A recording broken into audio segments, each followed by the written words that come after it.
السلام عليكم ورحمة الله وبركاته. maanta waxaan idin soo gudbinayaa tartan aqoon guud ah. waa tartan su'aalo aqoon guud ah la isweydiinayo. waxaa ka qayb qaadanayo afar madax. Cabdi Qaybdiid iyo Fawziyo, sidoo kale Farole iyo Xasan Sheekh Maxamuud. tartankan qofkii ku guuleystaa oo kaalinta koowaad galaa waxa uu ku guuleysanayaa dameer free ah. sidoo kale kareeta ayaa loo raacinayaa, isla markaasna leesinka oo dameerka wadi lahaana gacanta ayaa laga gelinayaa. qofkii kaalinta labaad galaa waxa uu ku guuleysanayaa surwaal jeans ah. sidoo kale Fawziya haddii ay kaalinta koowaad gasho waxa ay ku guuleysanaysaa cilaansaar free ah. tartankan waxaa idiin suurageliyey ururka doobyada Soomaaliyeed iyo dowladda Djibouti. daawasho wacan.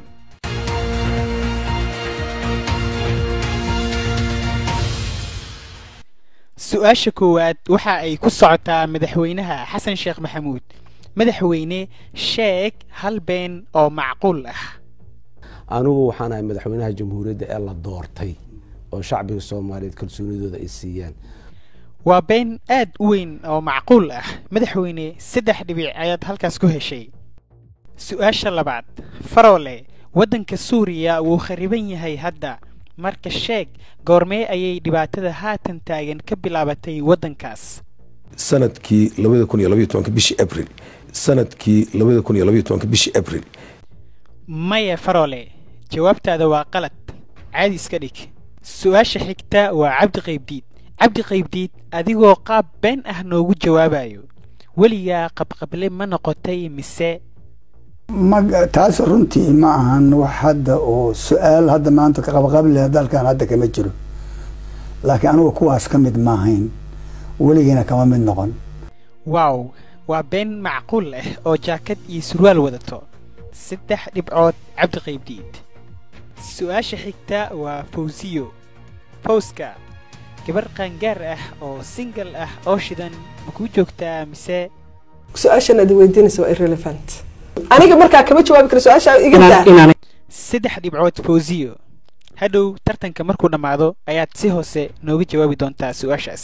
ha u bixin. su-aasha xigta waa Xasan Sheekh waxaa la dhahay magaalada Beledweyne 1984 bad iyo xeeb ayay lahaan jirtay.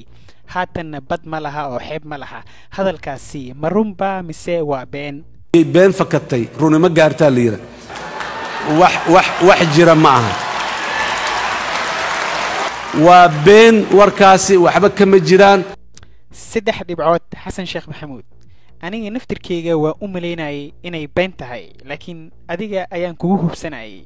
mahadsanid.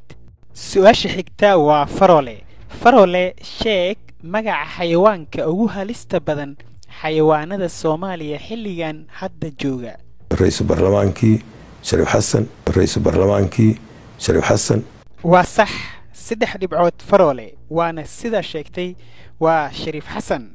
su-aasha sii xigta waa Cabdi Qaybdiid. tiknoolajiyada way horumartay. waxyar ka sheekay qaabka uu qofka Soomaaliga ah Skype-ka ama Skype-ga korkiisa wax uga mehersan karo. teknoolajiyada Soomaaliya ma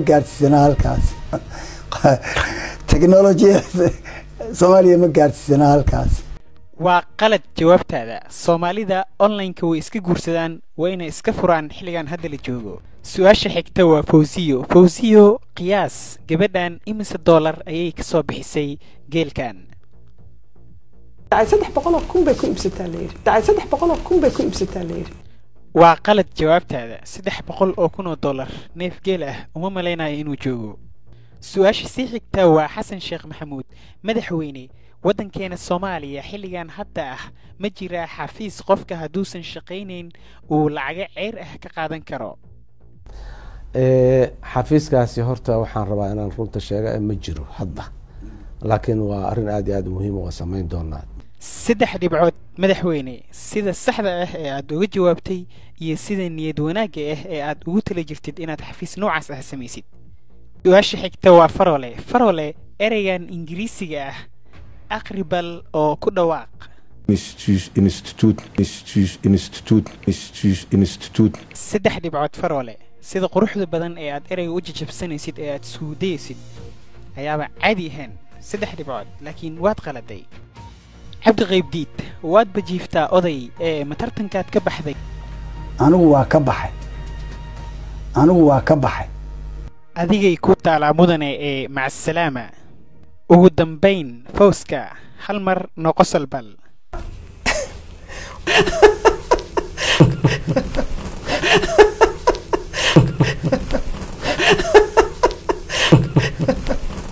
aad iyo aad ayaad u mahadsantihiin afartiina. sidoo kale dadka daawanaya ayagana way mahadsan yihiin. tartanka halkaas ayuu ku egyahay. kaalinta koowaad waxaa gashay Fawziyo oo qosolkeedii aad ku macaanaa ku gashay, waxayna ku guuleysatay cilaansaar free ah. kaalinta labaadna waxaa galay xasan sheekh maxamuud, waxa uu ku guuleystay surwaal jiinis ah. Farole iyo cabdi qaybdiidne waxba kumaysan guuleysanin. waa Axmed Kediye oo idin salaamayo. ciao.